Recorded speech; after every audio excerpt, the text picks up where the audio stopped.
This is Kelso Surgeon. Thank you for joining us for another session of Handicapping 101, primarily basketball today. We touch on the NFL maybe just a little bit if we have time. If not, we'll cover that in our next session. You know, my SOS program is off to a dynamite start, 13-2 after five days of big game play. And just to put that in perspective, if you were a $10 per unit bettor and you made every single bet at $10 a unit with my SOS plays, you made more than $2,500 from Thursday until Monday night when I closed it all out with a 25 unit side and total parlay winner, the San Diego Chargers, and the over. If you bet $100 a unit, which many of my high rollers do, you took down more than $25,000. SOS is a dynamite program. If you're not on board, you need to sign up right now. Here's what you get in the SOS program. College football first. You get the rest of the regular season, and that includes 5 50-unit plays this weekend, and all the bowl games right through the BCS championship game. In the NFL, here's what you get. The rest of the NFL regular season, the NFL playoffs, and the Super Bowl. And you can start winning today because basketball is also part of the package.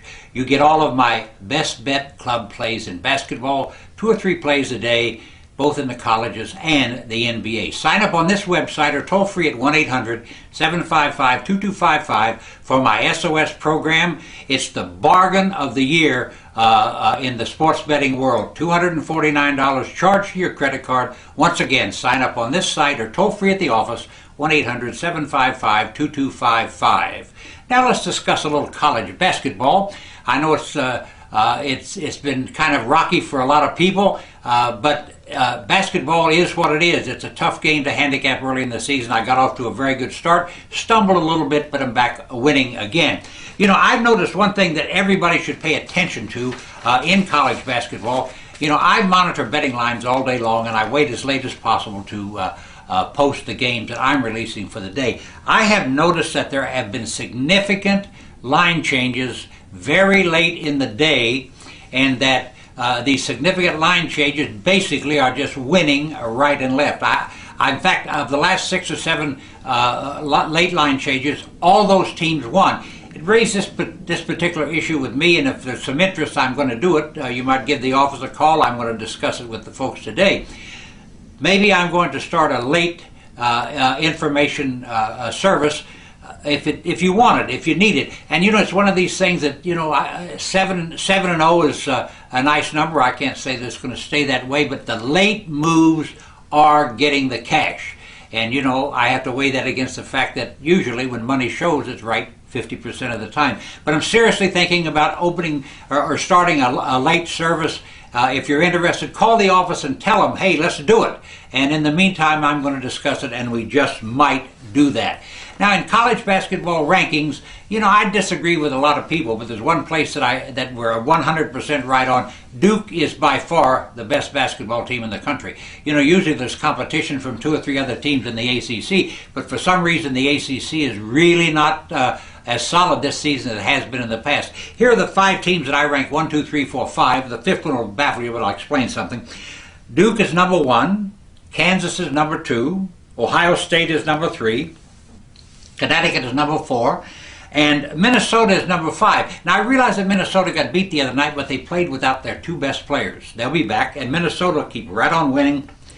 A dynamite basketball team, well coached. So Minnesota stayed in that spot, even though they got beat. Now, there's 3 very underrated teams in the country. They're low-profile teams and don't get a lot of publicity. I rank San Diego State as the 6th best basketball team in the country, and I know that I'm right. 2 other underrated teams are Wichita State and UNLV. What do these 3 teams have in common? They are experienced. Their depth runs 10 players deep. You can't wear them out. They have tremendous talent. So it's talent, depth, and experience that gets the money, especially on the road. So remember, you've got an edge right now with San Diego State, Wichita State, and UNLV. And now, last but not least, you know, there's a lot of teams popular teams that burn a lot of money, and people bet on them, and for whatever the reason. Let me just tell you, there's 3 teams that just stand out in my mind. Do you realize that BYU, nationally ranked, is just 1-3 against the number this season? Florida is 5-1 straight up, 1-4 against the number, and St. John's, that's getting all kinds of publicity, is 1-3 against the number.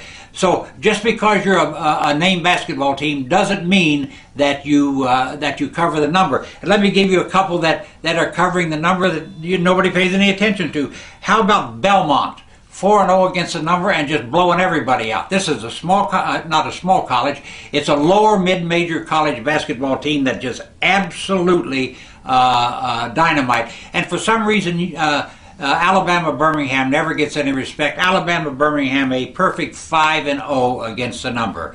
It's college basketball. Pay attention, check your injury reports, and make sure that the players you think are going to be on the field or on the court at night are there. Thank you very much for tuning in. We'll be right back here tomorrow with the NFL.